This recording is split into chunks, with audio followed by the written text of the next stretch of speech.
Boa tarde, meu nome é Dinarte Andrade Santos e hoje eu vou falar do tema modernidade líquida. Esse termo ele foi criado por Bauman após a Segunda Guerra Mundial, fortemente utilizado na década de 60. A modernidade líquida é uma evolução da modernidade sólida, que já está falando, é sólido, demora a acontecer. Já na modernidade líquida, as pessoas valorizam mais os seus bens do que sua própria essência. Um exemplo disso é nossos avós. Quando nossos avós compravam bens, tipo uma televisão, durava vários anos com eles ou até a vida toda. Hoje em dia, na modernidade líquida, não. Você compra um bem, uma TV, com 2, 3 anos você já vai trocar, seja pela obsolescência programada ou por status, você quer trocar ou comprar uma melhor. Outro exemplo disso também são os empregos. Na modernidade sólida, você arrumava um emprego, era sinal de estabilidade. Você basicamente ia ficar no emprego a vida toda, se você fizesse a função bem feita. Hoje em dia não, na modernidade líquida, você arruma um emprego, ele é muito volátil. Hoje você pode estar trabalhando, amanhã não. E a profissão também pode ser extinta. Você pode estar trabalhando hoje e ela não pode existir daqui a 2 anos. Você tem que arrumar outra profissão. Também as amizades.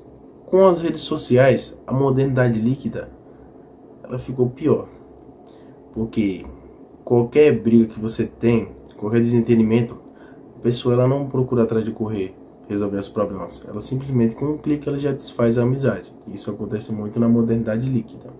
Já na sólida não, isso era um pouco difícil de acontecer. Os relacionamentos de amizade eram vários duradouros ou até para sempre. Tendo isso, temos um dilema.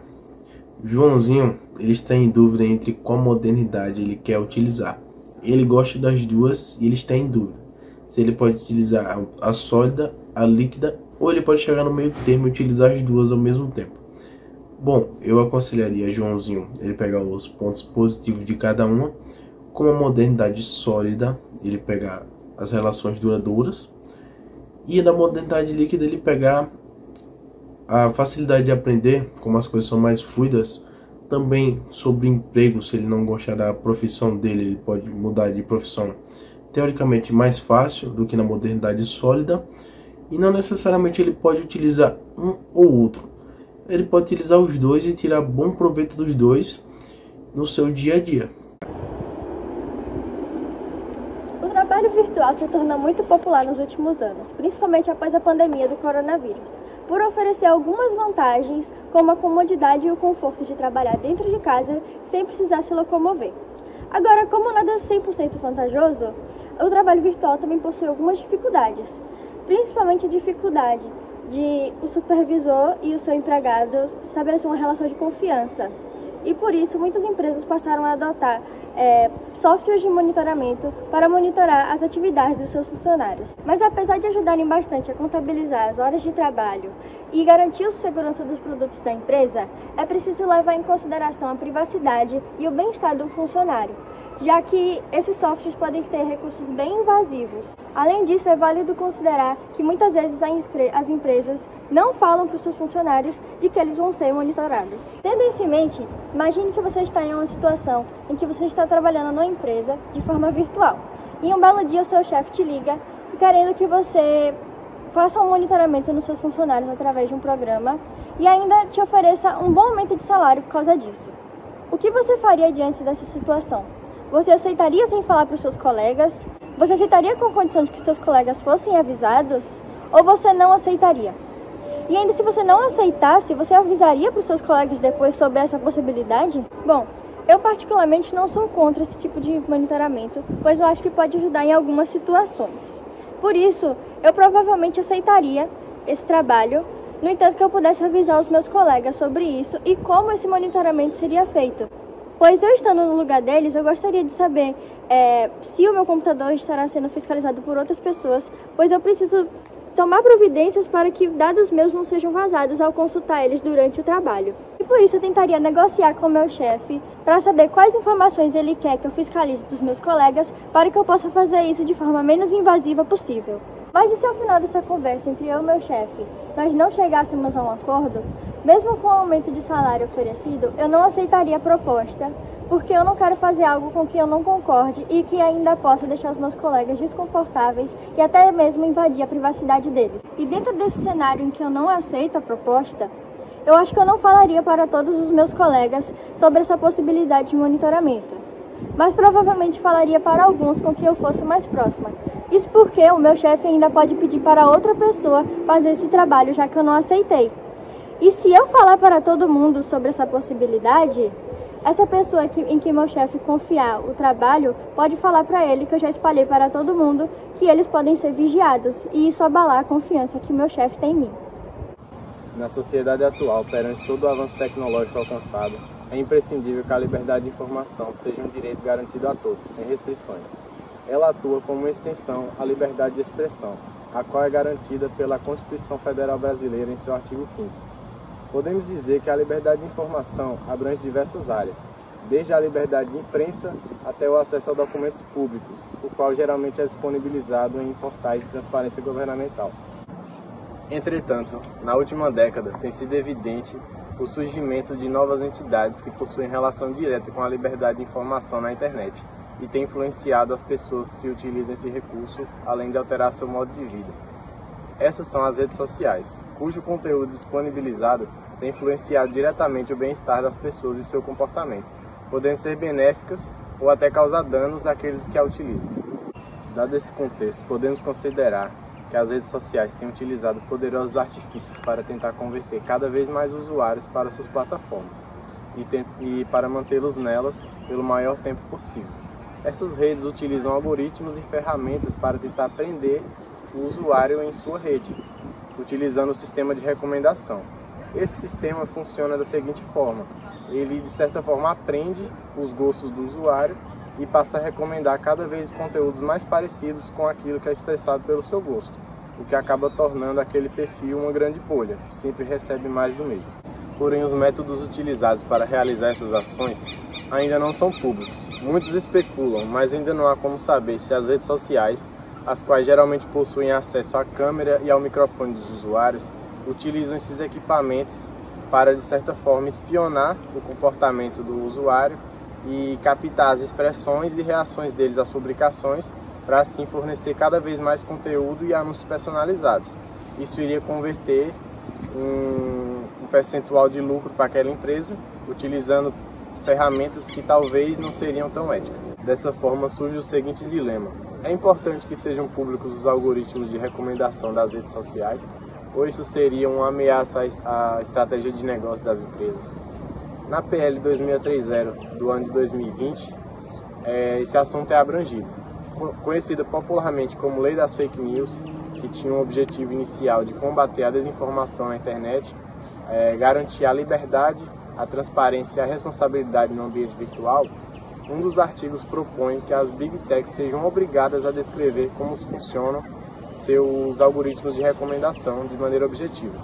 Na minha opinião, esse aspecto da PL seria um avanço em relação à liberdade de informação, uma vez que seria possível o usuário saber como exatamente seus dados estão sendo utilizados e assim se precaver, podendo optar em utilizar ou não uma dada plataforma. Dessa forma, ele seria mais criterioso, em vez de aceitar cegamente os termos de uso das plataformas, além do uso de seus microfones e câmeras. Mensagens eletrônicas são meios de comunicação digital que acontecem por meio de aparelhos eletrônicos, como smartphone, computadores e tablets. Essas mensagens elas podem ser transmitidas de maneira instantânea, permitindo ao usuário que possa transmitir suas informações de maneira rápida e eficiente, independente da questão geográfica. Pois é, além disso, temos uma vasta diversidade de tipos de mensagens eletrônicas, como e-mails, SMS e através das redes sociais, como WhatsApp, TikTok e Instagram. Afinal de contas, quem nunca mandou aquele direct pro contatinho ou recebeu aquela fofoquinha pelo WhatsApp que todo mundo ama? Além disso, no ano 2020, com a Covid-19, houve um significativo aumento no uso das mensagens eletrônicas em todo o mundo, como é mostrado no levantamento a seguir. Isso se deu devido ao distanciamento social, onde as pessoas se encontraram na necessidade de se comunicar com seus entes queridos, amigos e até com o trabalho. Ainda assim, apesar de ser uma tecnologia amplamente difundida na sociedade, existe uma parcela de pessoas que não detém de tal acesso, o que gera desigualdades sociais severas. Outro fator que gera muita desigualdade foi durante a pandemia também, no âmbito estudantil, onde alunos que não tinham acesso às plataformas de ensino necessárias, onde era necessário o acesso à internet, foram excluídos do sistema. Além disso, gera também a evasão escolar, a perca e a queda no índice acadêmico, consequentemente trará à população sérias consequências, como a perca dos índices profissionais e a taxa de pessoas no âmbito acadêmico, no meio acadêmico. Além disso, gera também a evasão escolar, a perca e o decaimento nos índices de educação estudantil, além de gerar uma série de consequências à sociedade, como a falta de profissionais e gerando, no caso ao Brasil, a falta de profissionais qualificados para o mercado de trabalho. Além disso, você também sabe que nem todos na sua empresa detêm de habilidades suficientes para aderir a esse novo sistema, levando à seguinte situação ética. Você, como gerente dessa empresa, abriria mão da agilidade, rapidez e eficiência na hora de se comunicar com seus funcionários, ou procuraria estudar uma forma de integrar todos os funcionários sem exceção, só que de forma que demandasse mais tempo e dinheiro da sua empresa? Eu, particularmente, por mais que demandasse mais tempo, procuraria desenvolver uma forma de abranger todos os meus funcionários, sem exceção, promovendo a inclusão, o desenvolvimento e a eficiência da minha empresa. E você, o que faria nessa situação? Olá, eu gostaria de perguntar, primeiramente, uma coisa. Somos manipulados pelas redes sociais ou não? Deixando essa questão um pouco de lado, gostaria de deixar o conceito de habeas data aqui, que é algo muito importante, que poucas pessoas sabem. Habeas data, basicamente, é um direito constitucional que lhe permite utilizar de informações que sejam armazenadas por entidades governamentais ou privadas, visando a sua proteção e coerência desses dados. No Brasil, esse direito é garantido pela Constituição Federal. Se o usuário quiser tais informações, ele consegue a partir de um pedido judicial. Partindo mais por uma questão de privacidade, eu gostaria de trazer aqui um caso muito famoso que ocorreu na data de 2018 com a Cambridge Analytica e o Facebook. Tal escândalo ressaltou a preocupação acerca de notícias falsas e desinformações na internet, já que a empresa utilizou de tais dados para fazer anúncios políticos segmentados, muitas das vezes atacando a oposição ou favorecendo o então candidato à presidência, Donald Trump. Isso acabou ressaltando a nossa preocupação do quanto as mídias sociais têm que ser responsabilizadas por tais tipos de informações propagadas ou o quanto ela influencia no nosso papel de opinião pública. Tal que tais empresas também têm que ter essa ética por trás da manipulação de massas e da questão da influência no comportamento das pessoas por conta de questões psicológicas que acarretam na manipulação de massas. Como resultado do escândalo da Cambridge Analytica, houve um grande aumento na importância da coleta e uso desses dados, além de uma melhor visibilidade da privacidade desses dados. Vários países implementaram e fortaleceram a lei de proteção de dados como o Regulamento Geral de Proteção de Dados na União Europeia. Voltando para a questão da pergunta que eu fiz logo no começo, em minha opinião, somos sim manipulados pelas redes sociais, tal como citado no artigo acima. Isso nos mostra que a fragilidade que nossos dados possuem na mão dessas grandes empresas, que visam muitas vezes o dinheiro, influência pessoal, benefício próprio, manipulação de massas, como as questões de manipulação de votos e tudo mais. Outro caso mais recente ocorreu em 2020 com o YouTube, Instagram e TikTok, que vazaram mais de 235 milhões de contas na internet. Que só não ocasionou mais problemas, pois o banco de dados que continha as informações era só de informações já públicas pelos usuários, ou seja, perfis de internet, contas no YouTube, dentre outras coisas. Com isso, temos que cobrar medidas de proteções mais efetivas e termos de privacidade mais transparentes para com o usuário. Se vocês quiserem saber mais sobre tal caso, que eu dei uma boa resumida quanto a isso em virtude do tempo, sugiro que vejam o filme Privacidade Hackeada na Netflix. E caso ainda tenham mais interesse sobre essas questões de dilemas de sociedade com internet, existe o documentário Dilema em Rede, que é muito bom, que também se encontra na sociedade. Mas vem cá, me pergunta, o que você pensa sobre isso? Você sabe o que é inteligência artificial? Então vem comigo. A IA vem sendo bastante utilizada na nossa década. estamos passando pela quarta revolução industrial. Com esses avanços tecnológicos, temos o avanço do ser humano e o ambiente. Com ela, vem se criando ferramentas de diversos tipos. Uma delas é o deepfake. Você sabe o que é o deepfake? Deepfake é uma ferramenta utilizada para mudar características do rosto e vem sendo muito utilizada na indústria cinematográfica. Como exemplo, na indústria cinematográfica, temos o ator Paul Walker, que morreu em 2013, e utilizaram da inteligência artificial para modificar o rosto dele em um dublê, que, por ser uma tecnologia avançada, custou muito caro, e com isso era um pouco mais difícil de ser utilizada a IA e era mais complicado. Com o avanço da tecnologia, utilizaram o deepfake, que é uma ferramenta mais prática, mais barata e qualquer um pode usar. E ele tem os seus prós e os seus contras. Além do ator Paul Walker, que foi um ponto pró, temos também pessoas que começaram a fazer vídeos virais, utilizando fotos de entes queridos e animando, fazendo com que a pessoa tenha um aconchego no seu coração e aqueça. E um dos pontos contras foram um caso famoso do presidente dos Estados Unidos, o Barack Obama, que ele criaram um vídeo, por mais que seja real, dele falando sobre o filme Pantera Negra e criticando o antigo presidente dos Estados Unidos, Donald Trump. Imagine você, um desenvolvedor de software, e criou um deepfake ultramente realista. Você, tendo criado esse programa, uma empresa clandestina e não confiável, com histórico negativo ainda por cima, ofereceu para você uma proposta milionária. Você pensou assim: tenho duas alternativas.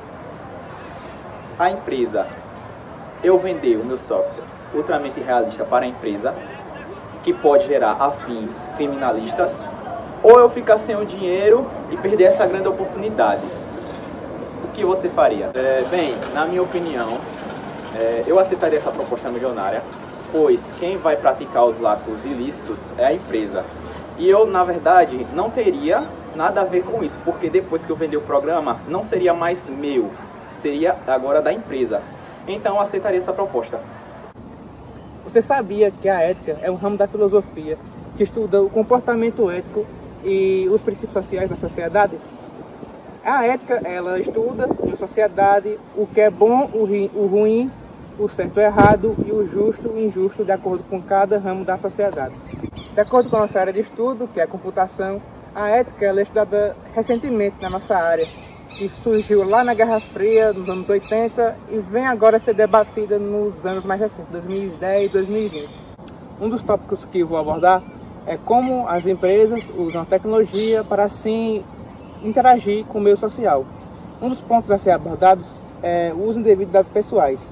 As empresas elas podem coletar os dados pessoais e assim ganhar algo em troca, como, por exemplo, vender algum produto ou algum serviço. O outro é o desenvolvimento de algoritmos. E assim, esses algoritmos, muitas das vezes, eles podem se tornar tendenciosos. Assim, pode excluir critérios como a raça, o gênero e levando decisões exclusivamente econômicas. Outro ponto é o vício em tecnologia. As empresas, muitas vezes, elas colocam recompensas imediatas para assim manipular as pessoas. Como, por exemplo, aplicativos de vídeos curtos, que assim deixa as pessoas literalmente várias horas no aplicativo e assim consumindo boa parte do seu tempo útil. Vamos supor que eu esteja atuando na área de TI e eu fui formado com um amigo meu, que fizemos a graduação, a pós-graduação e o mestrado. E agora nós atuamos em um grande banco. Se esse meu amigo ele consegue informações privilegiadas de uma cliente com seus dados pessoais e informações bancárias, vamos supor que ele pegue esses dados e use eles para ganhar algo em troca, como um ganho financeiro.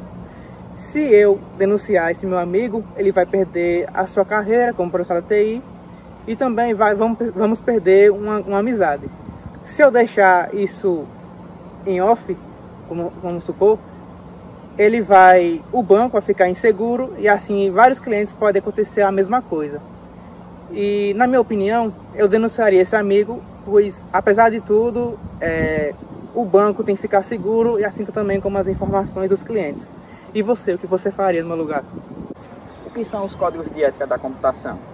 Bom, os códigos de ética da computação são um conjunto de diretrizes e princípios que estabelecem padrões de conduta profissional para os indivíduos que trabalham na área. Esses códigos são projetados para orientar os profissionais em relação a questões éticas que podem surgir no exercício de suas funções. Existem várias organizações, associações profissionais que estabelecem códigos de ética para a computação. E um dos códigos de ética da computação mais conhecido é o Código de Ética da ABEP, Associação Brasileira de Ética Profissional. E esse código é específico para a área de TI no Brasil, fornecendo diretrizes de conduta ética aos profissionais da área e colocando como ênfase questões como sigilo de informações, competência técnica, respeito aos direitos autorais, entre outros. Agora trazendo uma situação onde trabalho como desenvolvedor de software em uma empresa de tecnologia. O meu gerente me pede para desenvolver um sistema de reconhecimento facial, onde ele será usado para identificar as pessoas em um ambiente público, e como em uma cidade, uma universidade, um exemplo tipo a UFES, assim, que tem uma grande dimensão. E, no entanto, eu tenho preocupações éticas em relação a esse sistema, pois ele pode violar a privacidade das pessoas e também pode ser utilizado para uma vigilância em massa. Só que, olhando bem, eu tenho que seguir as ordens do meu gerente, pois faz parte do meu trabalho. Além disso, eu também tenho a oportunidade de alavancar e ganhar um grande reconhecimento na minha área. Só que, por outro lado, eu tenho a responsabilidade ética de considerar o impacto social e os danos causados por esse sistema. Diante dessa situação, o que vocês iriam fazer? Vocês iriam obedecer a ordem do seu gerente e desenvolver o sistema? Ou vocês iriam recusar desenvolver o sistema? E também tem a possibilidade de vocês pegarem e propor alternativas mais éticas que acrescentassem no sistema.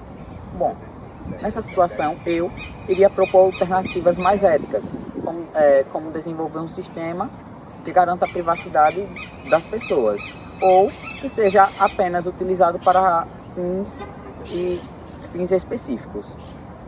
E também eu iria procurar especialistas em direitos humanos, profissionais de ética. Com isso, eu iria debater o dilema e tal, e eles iriam me propor algumas dicas que talvez possa ser que eu consiga ter uma melhoria no sistema e assim ia garantir a segurança dos usuários do meu sistema. Bom, eu vou falar sobre o acesso não autorizado. Mas você sabe o que é acesso não autorizado? O acesso não autorizado é o acesso ou até uso de informações confidenciais, havendo ou não inviolabilidade dos dados informáticos, cujo agente denominamos crack, que é quase a mesma coisa que um hack. Mas o crack é um indivíduo que invade sistemas para fins ilegais, cujo seu principal objetivo é a quebra desse sistema e o acesso ilícito às informações armazenadas. Especialistas rotulam o acesso não autorizado como uma invasão, mas isso necessariamente não quer dizer que seja um ataque cibernético bem sucedido. Casos recentes de acesso não autorizado ocorreram com as empresas McDonald's, Americanas, Shoptime e Submarino, na qual elas alegaram que dados de clientes brasileiros estavam sendo acessados sem permissão, onde sites e aplicativos dessas plataformas ficaram ao menos 3 dias fora do ar. Apesar destas empresas terem tomado essa medida mais drástica de paralisar as operações online, foram divulgados apenas poucos detalhes do ocorrido. Mas nenhuma dessas empresas citadas acima pronunciou o termo ataque hack. Então, será que existe algum meio de prevenir esses acessos? Não existe um meio 100% seguro, mas existem algumas maneiras de você prevenir, como o desenvolvimento de softwares mais atualizados e seguros, além Além desta maneira, temos outras como a atribuição do código do endereço IP privado, a comunicação criptografada e o uso do firewall para restringir algumas transmissões. Bom, depois disso tudo que eu falei, agora vamos pensar na seguinte situação. Eu, como aluno da UFES, descubro que um dos meus colegas está tendo acesso não autorizado ao sistema de nota da UFES e, consequentemente, está mudando para tirar vantagem e assim conseguir passar nas matérias que tem dificuldade. Eu, sabendo dessa situação, eu tenho 3 opções. A primeira seria denunciá-la ao órgão fiscalizador da UFES e ela ter a devida punição. Mesmo sabendo disso, ela poderia perder até a sua carreira acadêmica ser destruída. A segunda opção seria eu, sabendo da situação, não denunciá-la e ela continuar fazendo isso até se formar. E a terceira seria eu me juntar a ela. Então, na minha opinião, a melhor seria a primeira opção, porque assim, mesmo destruindo a carreira acadêmica dela, ela tá cometendo um crime e está tirando vantagem das outras pessoas que estão tentando passar de forma justa. E aí, qual é a opção que você escolheria?